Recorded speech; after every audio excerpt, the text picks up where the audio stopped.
Pernah nggak sih, kamu merasa hidup itu kayak game RPG, tapi kamu masuknya langsung di level hard? Baru mulai kerja, baru masuk kuliah, atau bahkan baru lulus SMA, tiba-tiba rasanya capek banget. Padahal hidup baru dimulai. Kalau ya, tenang, kamu bukan lemah.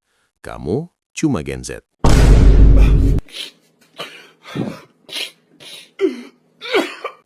Sekarang coba bayangin ini. Kamu bangun pagi bukan dengan energi penuh, tapi dengan beban pikiran yang udah numpuk dari malam sebelumnya. Deadline kuliah, tugas kantor, ekspektasi keluarga, tekanan sosial, dan notifikasi grup WhatsApp yang isinya cuma, jangan lupa ya, besok presentasi. Kamu bahkan belum mandi tapi sudah burn out duluan. Menurut beberapa penelitian tentang burnout Gen Z, generasi ini memang tergolong paling rentan mengalami stres kronis, bahkan lebih rentan daripada generasi sebelumnya di usia yang sama. Sebuah artikel kampus menjelaskan bahwa Gen Z sering mengalami kehilangan diri akibat tekanan internal dan eksternal yang datang bersamaan.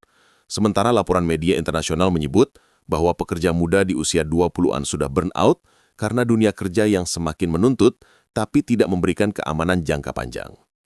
Tapi kenapa bisa begitu? Mari kita masuk ke pembahasan yang lebih dalam. Putar dulu intronya. Kenali dunia dalam satu cerita. Bagian 1. Ambisi tinggi. Gen Z itu generasi yang penuh ambisi. Dari kecil kita dibesarin dengan cerita tentang kesuksesan.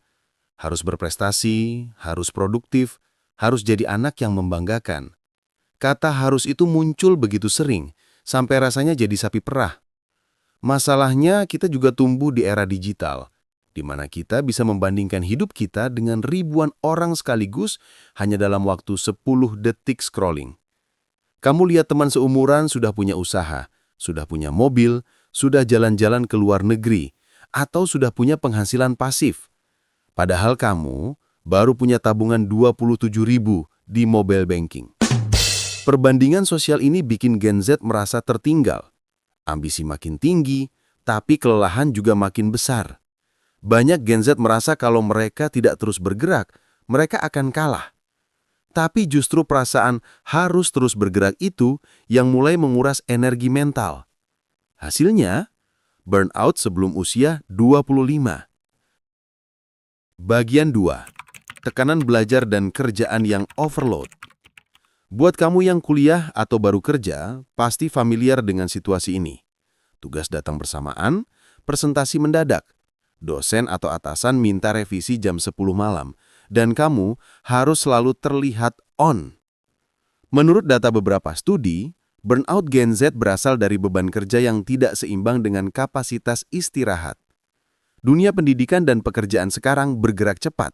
Kalau kamu lambat sedikit saja, kamu ketinggalan. Banyak pekerja muda merasa mereka harus selalu siap membalas chat, menerima panggilan, bahkan saat jam istirahat. Masalahnya, tubuh kita nggak didesain untuk on terus-menerus. Otak butuh jeda, tapi jeda ini sering dianggap sebagai kemalasan. Hal ini membuat Gen Z terus mendorong dirinya, bahkan ketika tubuh dan pikiran sudah memberi sinyal untuk berhenti. Bagian 3. Media sosial. Mesin pembanding hidup. Setiap hari kamu buka Instagram atau TikTok dan langsung disambut orang-orang yang hidupnya terlihat sempurna. Makanan estetik, rumah estetik, kerjaan enak, pasangan romantis, hidup tertata rapi. Pokoknya semua tampak ideal. Padahal dalam realita mereka juga manusia. Mereka juga punya masalah, tapi algoritma tidak menampilkan bagian itu. Yang muncul hanya highlights. Gen Z tumbuh dengan budaya curated life seperti ini. Hasilnya, muncul rasa tidak cukup baik, tidak cukup cepat, tidak cukup sukses, tidak cukup cantik, tidak cukup macho, tidak cukup pintar. Perasaan tidak cukup ini perlahan menjadi beban mental yang berat. Kamu merasa harus memenuhi standar yang sebenarnya ilusi. Ini bukan cuma bikin stres, tapi juga bikin hilang arah. Bagian 4. Kehilangan identitas. Yang penting produktif. Salah satu hal paling menarik dari penelitian tentang Gen Z adalah fenomena kehilangan diri. Banyak Gen Z yang merasa identitas mereka hanya diukur dari produktivitas. Ketika mereka tidak sedang mengerjakan sesuatu, mereka merasa bersalah. Ketika mereka istirahat, mereka merasa membuang waktu. Ketika mereka tidak punya pencapaian baru, mereka merasa gagal. Padahal, manusia tidak diciptakan untuk hidup dalam kecepatan maksimal setiap hari. Generasi ini sering bertanya, apa sih sebenarnya tujuan hidupku? Kenapa aku nggak bahagia? Apa aku mengejar sesuatu yang memang benar-benar ingin aku kejar atau cuma mengikuti ekspektasi? Pertanyaan-pertanyaan ini membuat Gen Z masuk ke fase existential crisis, dan itu bisa memicu burnout jangka panjang. Bagian 5. Dunia kerja yang semakin tidak pasti. Kalau kamu merasa hidup sekarang lebih berat, kamu tidak salah. Zaman kita berbeda dengan zaman orang tua. Harga kebutuhan naik, kompetisi makin ketat, industri berubah cepat, dan banyak pekerjaan hilang digantikan teknologi. Sementara posisi baru yang muncul membutuhkan skill yang terus diperbarui. Bayangin harus berlari terus agar tidak jatuh. Begitulah rasanya bagi banyak Gen Z.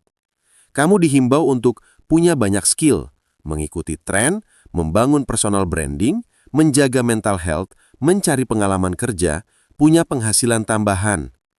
Tapi jam hidup kita tetap 24 jam. Nggak heran, burnout jadi semakin sering muncul.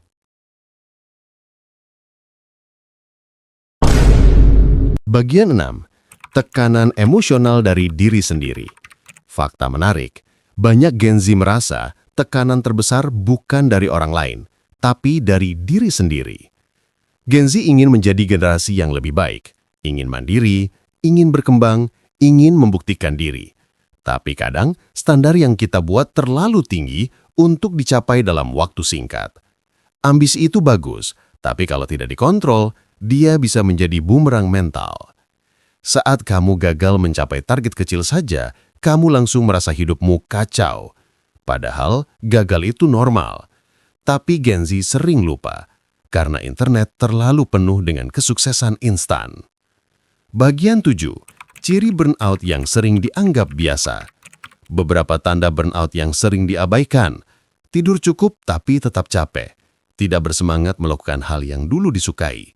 Sulit fokus, gampang terdistraksi. Emosi lebih sensitif. Merasa kosong atau hilang arah. Pikiran rasanya berisik terus.